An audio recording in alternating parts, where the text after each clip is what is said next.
in India to scale up the green bonds market and green financial ecosystem. That's right. Welcome both. It's a pleasure to be here with you, and I'm looking forward to our discussion.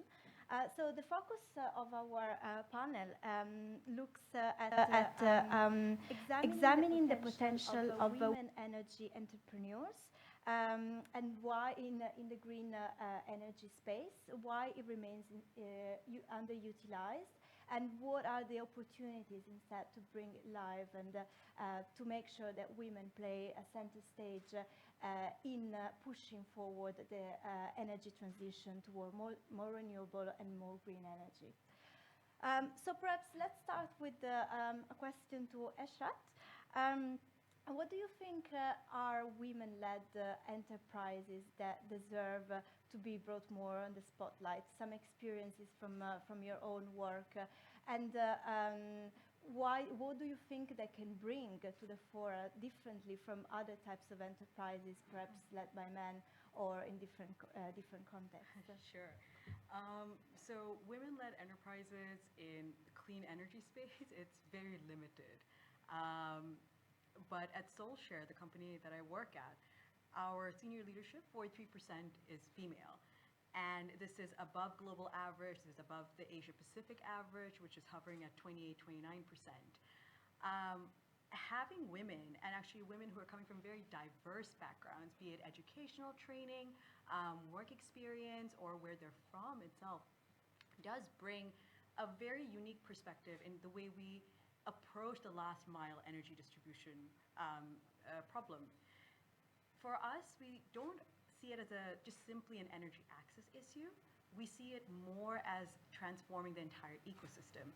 So for us, we see it as the end users in relation to their space in the market, their space in the community that they're a member of, because without taking those components into consideration, we wouldn't be able to create a more scalable or even profitable model. So what we do at SoulShare is, well, in Bangladesh, there are over 10 million, 5 million solar home systems distributed, so there are 25 million users. And the way people use their solar home systems, some use it very little because they don't have access to appliances, some use it partially, whereas others are incredibly energy hungry. And what we've done is we've interconnected people's systems. So there's a lot of energy that lies underutilized. So we've tapped into that, interconnected the system so people are able to buy and sell energy themselves within that community.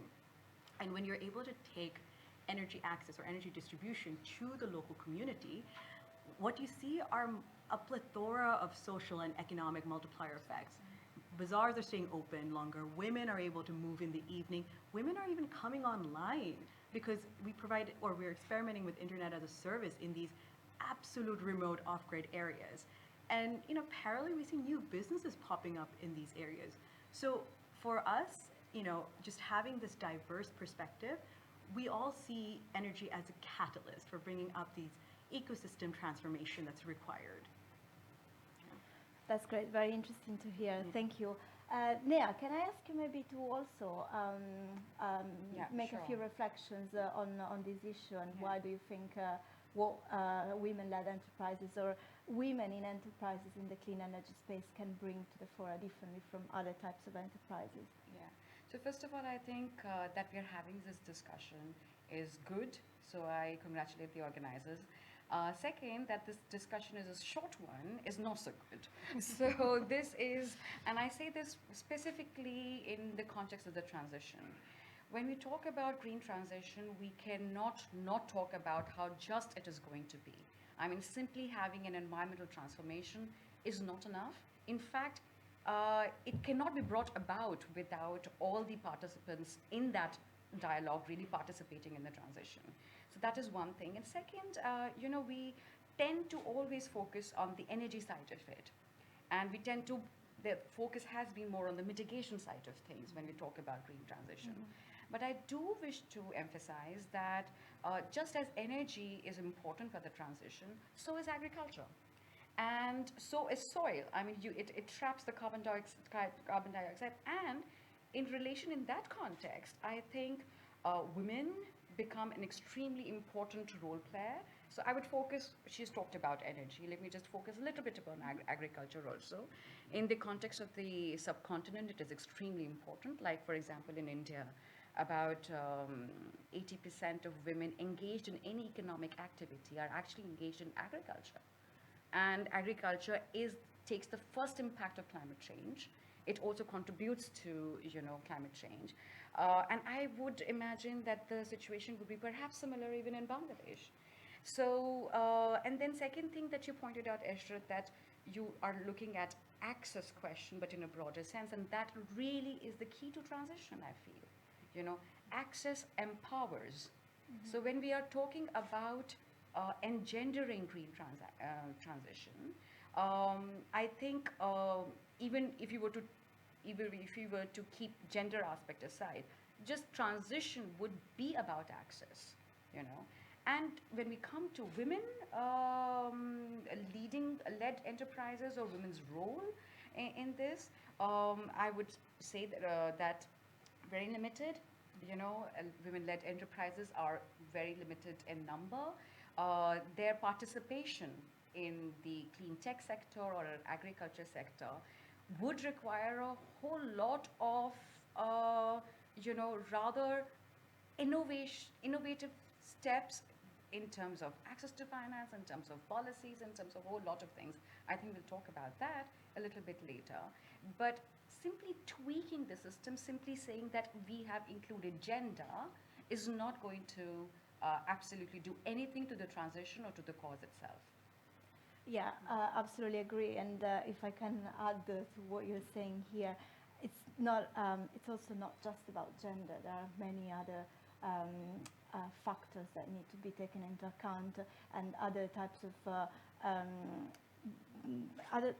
of people and diversities that need to be addressed and brought in order to ensure a just transition.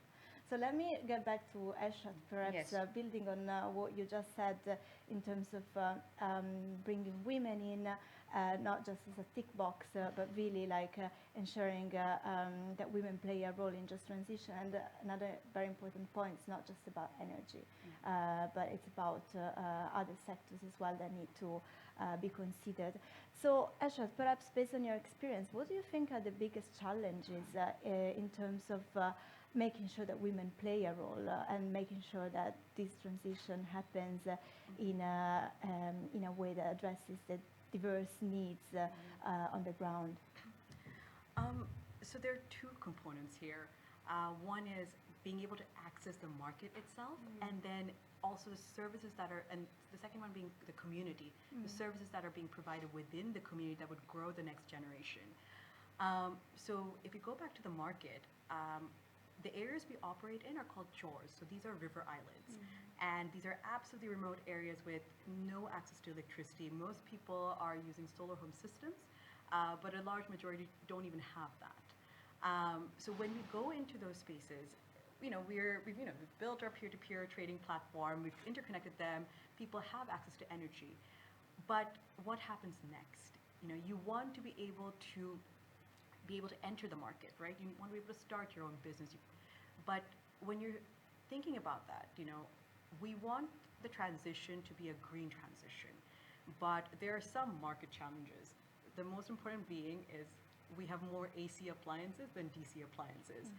So these are not, so we don't have energy efficient appliances readily available, not even the chore market or even the mainland market. And for women to be able to procure those appliances, they would have to go to the mainland market. So there's a mobility challenge right there.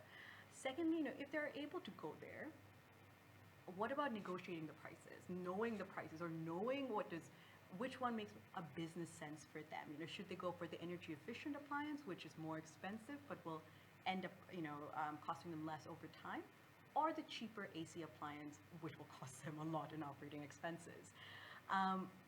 Okay, fine. They managed to purchase it. The next challenge is, okay, you need to repair it. And those marketplaces, there may or may not be technicians available to continue maintaining those. But even when it comes to purchasing those appliances, Bangladesh has done really well in creating access to credit platforms for women across the country.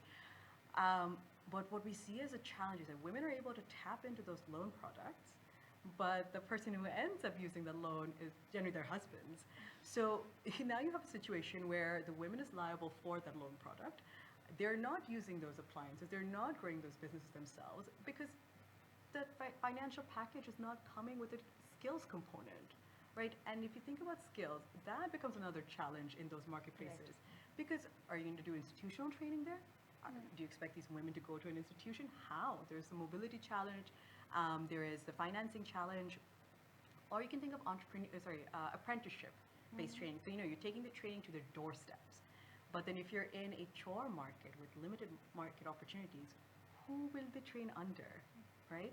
So there are quite a lot of these ecosystem challenges, but there are solutions. There are plenty of organizations who are working in this space.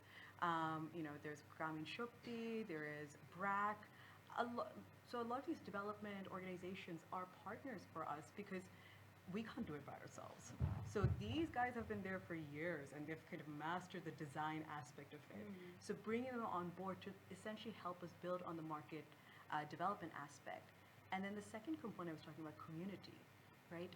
Because it's an energy trading platform, when the community owns the grid, what happens is that you're earning a revenue from the grid, and that income can go into providing or improving your education service, your healthcare services, paying for doctors, teachers, bringing in new forms of technology in there. So there are challenges, quite a lot of challenges, but then there's also opportunities in there.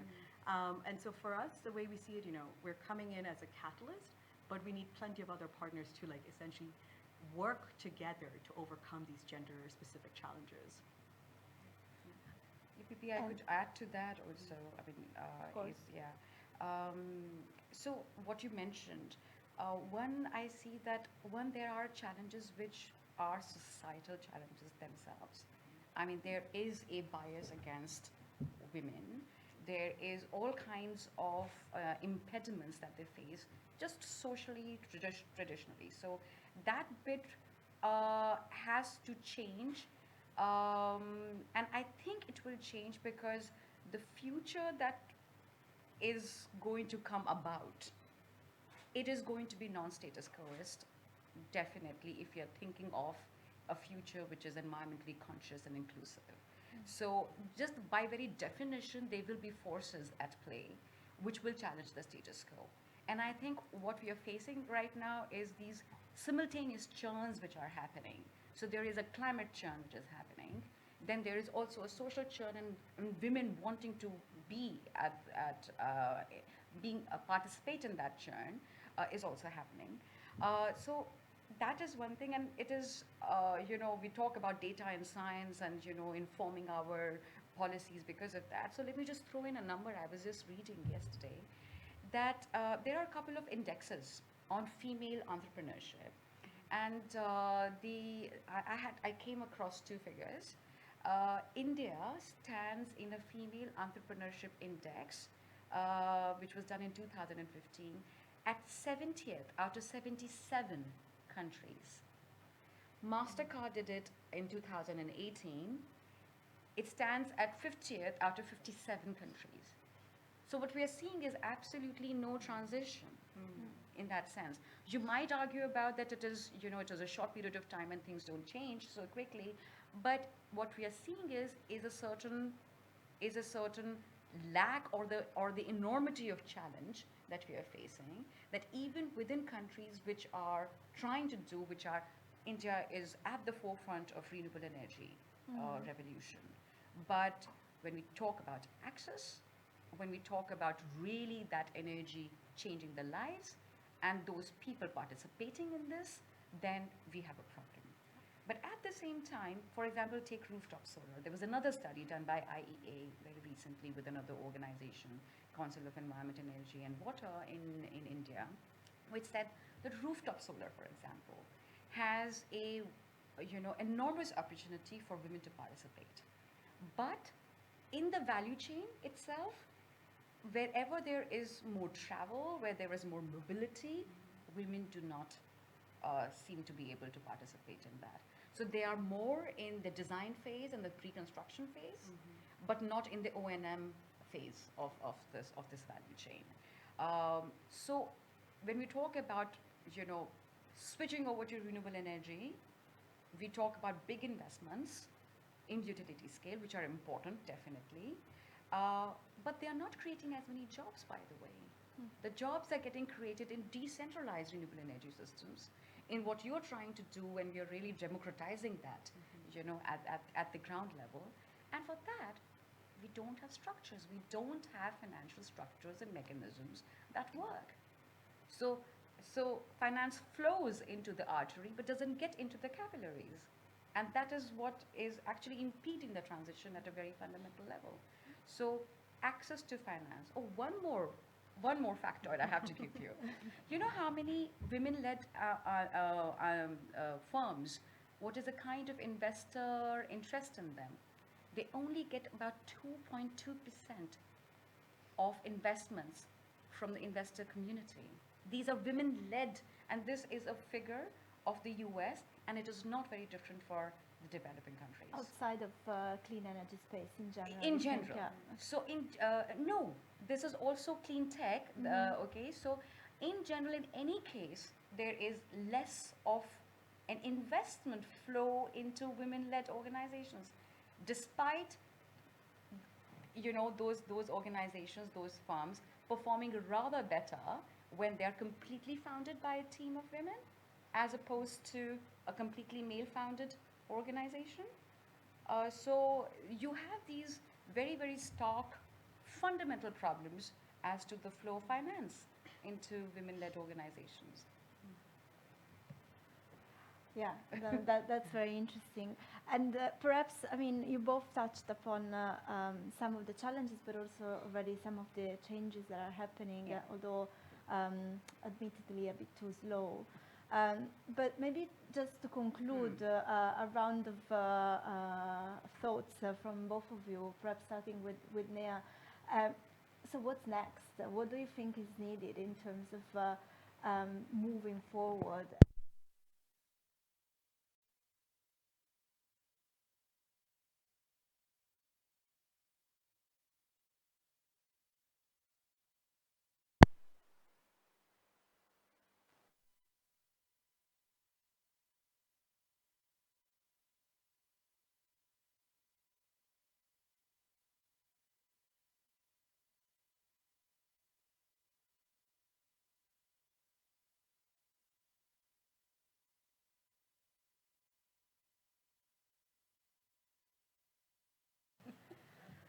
Great, very interesting, both of you. Thank you.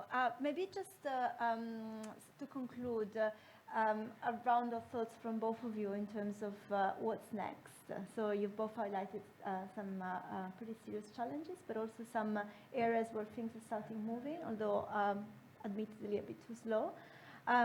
What type of support, institutional or other type of support, what type of initiatives are still needed to make sure that women are part of the just transition and play the role that they can play in the green transition?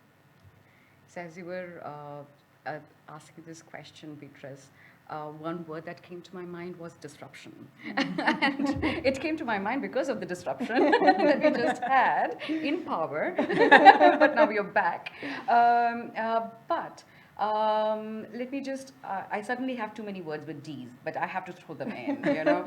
So, are you looking at my company values? So if you're talking about green transition and transformative green transition and having women as part of the thing, we are necessarily talking about democratization. And I think we are also talking at the same time about decentralization when it comes to access and power, both in terms of electricity as well as other power that you were talking about, socioeconomic. We are talking about decarbonization in any case, okay? And we are talking, how many Ds have I covered? Democratization, decentralization, decarbonization. There was one more, but okay, let it go. But basically, digitalization, that was the important one. So basically, we're talking about political, social, technological changes which are happening, and I think they will gather pace. So if you're not alert and if you're not investing in them, we will be doing everything a great disservice. And if you look at these Ds somehow sort of forming the umbrella, then there is another thing I think I'm learning from our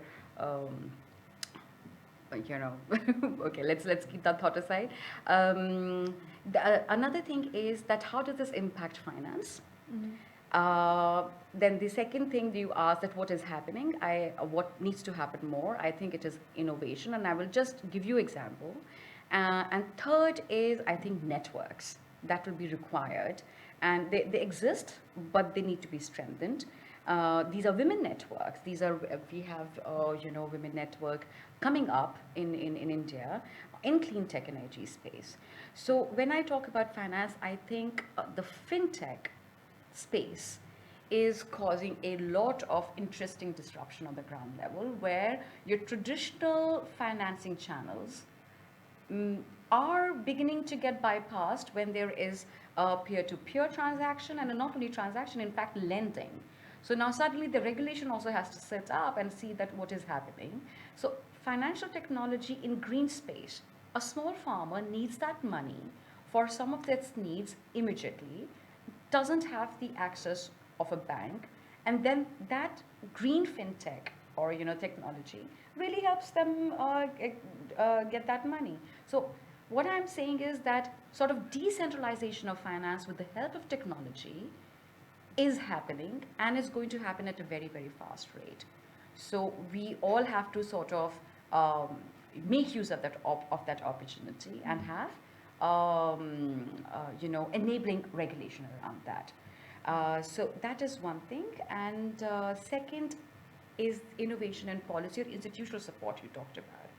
So many things are happening, but I found this very, very interesting example of a development institution coming in, DFID, in India, with government, Department of Science and Technology, and with private sector like Shell Foundation and Zone Startup. And they have set up an accelerator which looks at green sectors and women-led enterprises. So these kind of partnerships are extremely important. And I think then, policy and things like that will somehow not fall in place. Nothing is on autopilot. So we have to innovate everywhere. So we can't be simply talking about giving more pay to women or giving equal pay to women. This has to be taken as a given minimum and then move forward. Great. So the change is brought about by the 4Ds, how to capitalize on them, and use of finance, innovation, networks and partnerships to make sure that we create the change that is needed in this space. That's great. Yeah. Well, Neha, thanks for covering the 5 Ds there. Oh, yeah. Disruption, which you didn't mention earlier. Those 5 Ds are actually the founding principle of our company. Oh, wow. Yeah, so I was like, okay, we've just spoken about that right there.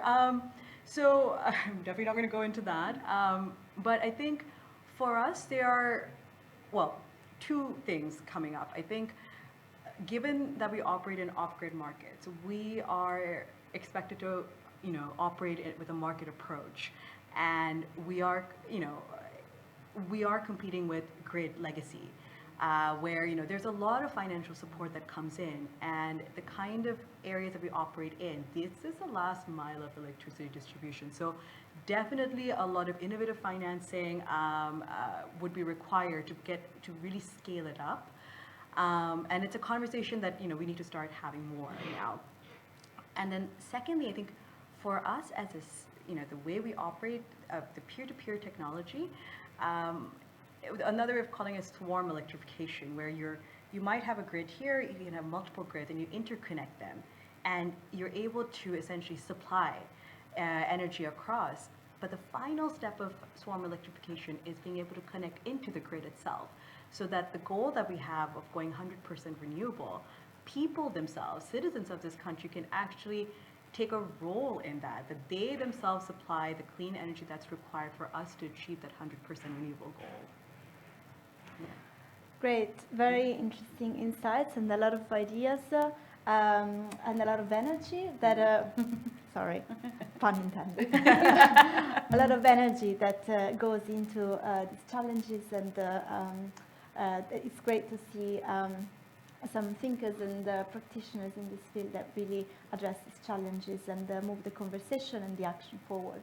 Thank you, both of you, for being here and sharing your ideas and experience with us. Thank you. Yeah. Okay. This was a Great. fun conversation. Yes, thank you. Thank you. Okay.